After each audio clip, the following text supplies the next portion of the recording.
Spoštovane gledalke, cenjeni gledalci, lepo pozdravljeni v tedenski izdaji na televiziji Celje. Tokratna bo, bi lahko rekli, dobrodelno obarvana. Predstavili bomo dva dobrodelna dogodka, enega v organizaciji dijakov Gimnazije Celje Center, ki bo tale konec tedna v petek, ter še enega v organizaciji kolektiva Pot pogleda, ki ga bodo pripravili čez teden dni prihodnjo sredo. Najprej pa v studio povabim dva dijaka Gimnazije Celje Center. Spoštovane gledalke, cenjeni gledalci, ob sebi pozdravljam prva gosta tokratne tedenske izdaje z Gimnazije Celje Center, sta ob meni Blaž Klinar in Zara Kregar. Živijo, lep pozdrav. Zdravo. Namen našega druženja pa je predstavitev velikega predpočitniškega dobrodelnega koncerta Gimnazije Celje Center, ki ga organizirate tale konec tedna v petek 24. oktobra. In menda gre to za en, že tako bi lahko rekli, tradicionalni dogodek na GCC oziroma Gimnaziji Celje Center. Bomo uporabljali tudi GCC, da bodo ljudje vedeli, zakaj gre. Blaž pa bi mogoče na začetku midva kar spomnila na to tradicijo dobrodelnosti na Gimnaziji Celje Center. Kdaj se je kaj začelo in koliko časa že traja vse skupaj? Ja, torej, to bo zdaj že 18. leto, ta dobrodelni koncert. Začel se je neko tako, ko se je samo na pobudo dijakov, čisto slučajno, se je en razred odločil zbirati denar za eno oslepelo dekle, da si je lahko kupila opremo, ki se je potem tudi slučajno upisala na našo gimnazijo, tako da se je ta tradicija potem nadaljevala in od takrat vsako leto en razred, ki se v 4. letniku javi za to, organizira dobrodelni koncert v sodelovanju z dijaško skupnostjo GCC pod vodstvom profesorice Ane Metličar. Tako da, ja, letos smo se to javili mi, 4. Č. In si lepo razdelili delo. V preteklosti smo vsega skupaj izbrali prek 90 000 evrov. Zbirali smo že denar za otroke, za družine, za različne organizacije, žrtve naravnih nesreč, tako kot letos, za živali tudi. Pa imeli tudi različne glasbene goste. Vedno se potrudimo, da najdemo nekoga, ki bi bil zanimiv, prijeten za poslušati. Smo že imeli Tanjo Žagar, Hamota, Nipketa, tako te prepoznavne goste, ki so zagotovo magnet. Mogoče pa, Zara, bi midva kar ostala, če smo zdaj že pri glasbeni gosti, konec koncev gre za koncert, dobrodelni koncert in so gostje, glasbeni gostje, tisti osrednji, ki privabljajo ljudi, ki bodo tudi naredili in še dodatno osmislili ta dogodek. Pa bi predstavila, kateri so gostje, kako ste prišli z njimi v kontakt in tudi sklenili zdaj to navezo. Ja, se pravi, vsako leto se potrudimo, da povabimo goste, ki so mladim znani in všečni. In letos smo se odločili, da bomo povabili k sodelovanju naše bivše dijake Gimnazije Celje Center, in sicer Samanto Majo, Veroniko Štajner in pa Jaka Kliša, čigar pesem Nova realnost je bila tudi neka ideja oziroma pobuda za naš naslov dobrodelnega koncerta s pesmijo o Novo realnost. Tako kot je že Blaž prej omenil, v preteklih letih smo gostili različne goste, kot so recimo Hamo, Tanja Žagar, Nuža Derenda, Nipke in pa številni drugi, tako da za glasbo nikoli ne primanjkuje. Prav tako pa nastopajo na dobrodelnem koncertu v petek tudi šolske glasbene zasedbe, kot so The Schlagers in pa Gypsy Sextet, ki že intenzivno vadijo in se pripravljajo na dogodek. No, mogoče pa še tole vprašanje za oba. Vseeno mi je kdo bo odgovoril 4. Č. Torej, ste letos organizatorji, koliko časa vam to vzame? Zdaj, glede to, da ste 4. Č šele dober mesec dni, ste to v enem mesecu organizirali ali ste že preteklo leto vedeli, da vas to čaka? Preteklo leto smo vedeli, da nas to čaka, sicer se takrat nismo pripravljali in smo s tem začeli to leto v resnici, v teh zadnjih 2 mesecih, mesecu in pol, tako da ja, smo si pa lepo razdelili delo, da nihče ne ostane brez dela, da vsi nekaj naredimo. S tem pa smo se lepo tudi povezali, pa s tem treniramo komunikacijo, sodelovanje, take.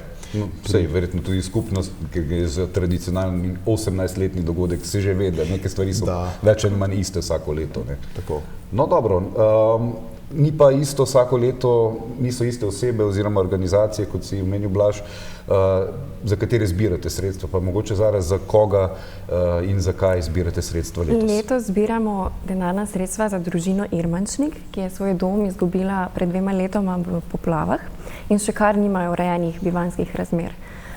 Se pravi, želimo omogočiti družini nek lep, spodoben dom, da lahko začnejo na novo, ker verjamemo, da se dobro z dobrim vrača. Na kak način izberete osebo oziroma nekoga, ki mu boste pomagali, kako to izgleda?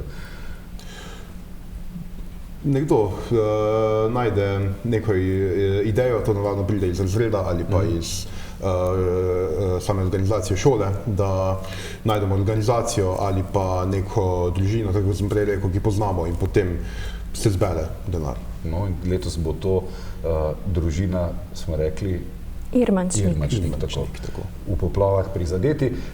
Mogoče še takole, na kak način pa bi vam lahko pomagali, recimo gledalci, če bi hoteli zdaj do petka, ali je to samo preko zbiranja sredstev v šoli? Zdaj vse vljudno vabimo, da pridete na koncert, če le imate čas, poteka v šolski telovadnici Gimnazije Celje Center ob 11:35 in mogoče tam pustite kakšen prostovoljni prispevek. Ja. Sicer se bojo pa tudi dijaki na tak način angažirali, zbirali boste prostovoljne prispevke. No tako, odlično. Upam, da tale koncert uspe, da boste zbrali veliko sredstev, mogoče za konec samo še, ker vemo, da zdaj ni tukaj samo 4. Č, je verjetno še nekaj oseb, ki jih je vredno izpostaviti, je kdo, koga bi še posebej izpostavila pri organizaciji, se mogoče še komu posebej zahvalila. Mogoče vodi dijaške skupnosti GTC Ani Metličar, vodstvu šole Roku Lipniku, predvsem pa nastopajočim, ki so bili pripravljeni nesebično se odreči honorarja. No, tako. To pa je res lepa gesta. Tako da, Blaž in Zara, hvala za obisk v studiu, hvala za tole predstavitev in še enkrat upam, da zberete čim več sredstev in da tudi koncert uspe, tako kot ste si zamislili. Hvala za povabilo.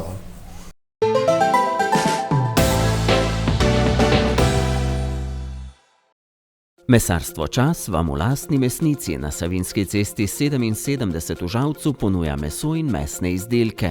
Poleg svinjskega, govejega in telečjega mesa nudijo tudi domačo perutnino. Iz lastne proizvodnje priporočajo hrenovke, pečenice, krvavice in domače klobase. Po naročilu vam pripravijo tudi narezke različnih vrst, kanapeje in druge prigrizke. Za posebne priložnosti organizirajo manjše in večje cateringe na vaši lokaciji z izbrano ponudbo domačih mesnin. Čas je zlato in dobro meso.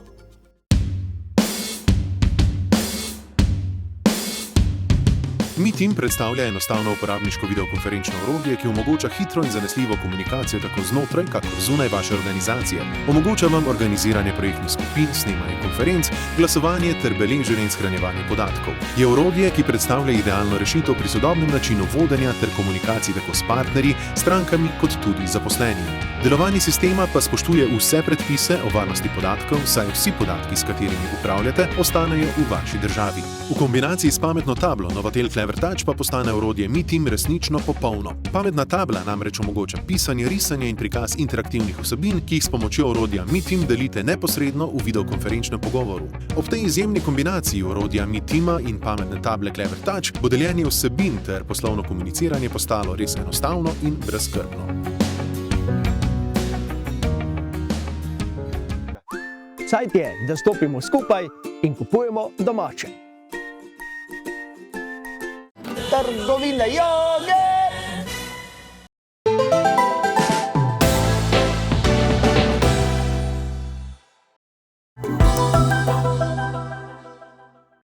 Spoštovane gledalke, cenjeni gledalci, tako ob sebi pa pozdravljam naslednjo gostjo tokratne tedenske izdaje. To je Neja Likar, članica zasedbe, ženske zasedbe Podpogleda. Neja, živijo, lep pozdrav. Lep pozdrav. Organizirate 4. dobrodelno debato, ki bo čez teden dni, prihodnjo sredo, in sicer v stari grafiji Pokrajinskega muzeja Celje, lahko, če bi s prstom pokazal, tule nekje, čez naslednjo sredo, ampak preden predstaviva 4. dobrodelno, bi te poprosil, da samo v splošnem predstaviš koncept dobrodelnih debat, kdaj ste jih začeli, oziroma mogoče zakaj sploh gre pri tem. Članice ekipe rade nazivamo ta projekt Debata z namenom, in sicer ker združuje več komponent, ki so nam pomembne, in sicer odpiramo teme, o katerih se nam zdi pomembno debatirati v živo, sploh v času, ko take teme naslavljamo večinoma preko podcastov. Zbiramo tudi sredstva za zadeve, ki mogoče ne dosežejo kakih drugih dobrodelnih akcij, in pa odpiramo neke nove perspektive, odpiramo srca ljudem, ki pridejo na naše dogodke, tako da mogoče je debata z namenom še bolj en tak izraz, ki ga rade uporabimo za ta namen. Je že 4. v organizaciji ekipe Podpogleda. V preteklosti so podobne debate potekale pod okriljem Mavric. In ja, to je to. Torej, 4. je na vrsti. Mogoče kakšen je naslov in kakšna je tema tokratne? Najprej o temi, naslovu, potem pa predstavimo še na hitro goste.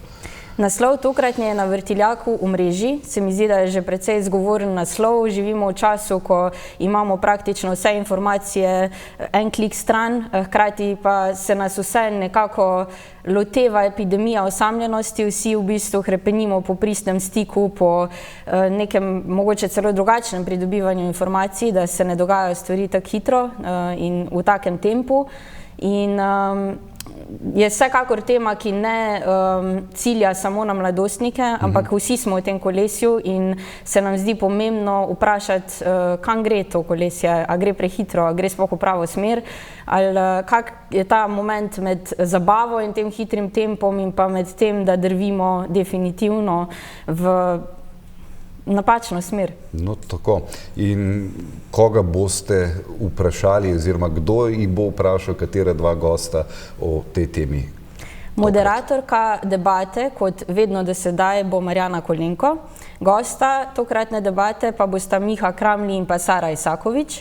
Sara Isakovič je olimpijska plavalka in pa tudi psihologinja, predavateljica. Miha Kramli pa vodi Center za zdravljenje odvisnosti v Novi Gorici, je terapevt in prav tako predavatelj in krasna gosta za tako tematiko.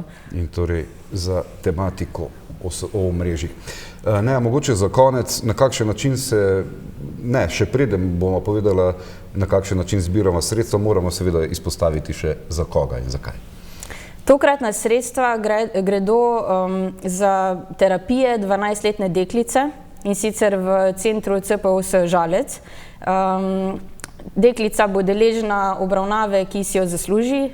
Pri 12 letih je namreč v hudi stiski in bila pred tem, da konča svoje mlado življenje. In zdi se nam pomembno, da na ta način pristopimo in damo vedeti, da v tem ni sama in se hkrati zavedamo, da je takih primerov ogromno okrog nas. No, tako. Res lepa gesta. Ne, mogoče za konec, na kak način vam torej lahko pomagajo obiskovalci oziroma tisti, ki pa tudi ne bi mogli priti na samo debato, če obstaja kakšna varianta? Zelo zaželjeno je, da pridete na debato, ker v bistvu s tem, ko pridete, tudi odprete svoje srce takim vsebinam. Prispevek za dobrodelno debato je 20 € in karte je možno kupiti v trgovinici Koko in pa na samem dogodku. Vedno pa smo odprti tudi za donacije in tovrstno podporo našim projektom. Tako, torej vsi vabljeni v sredo 29. oktobra v dvorano Stare grofije, ob 18. se vse skupaj začne. Ne? Tako. Ne, hvala za pogovor in upam, da bo debata uspela, kot ste si zaželeli in da boste zbrali čim več sredstev. Najlepša hvala. Tako, tole je bila dobrodelno obarvana tedenska izdaja. Če lahko pomagate, pomagajte. Vsaka sredstva, vsaka pomoč bodo prišla prav. Ob koncu se samo zahvalim še enkrat za pozornost in povabim k spremljanju oddaje prihodnji teden. Do takrat pa lep pozdrav in srečno.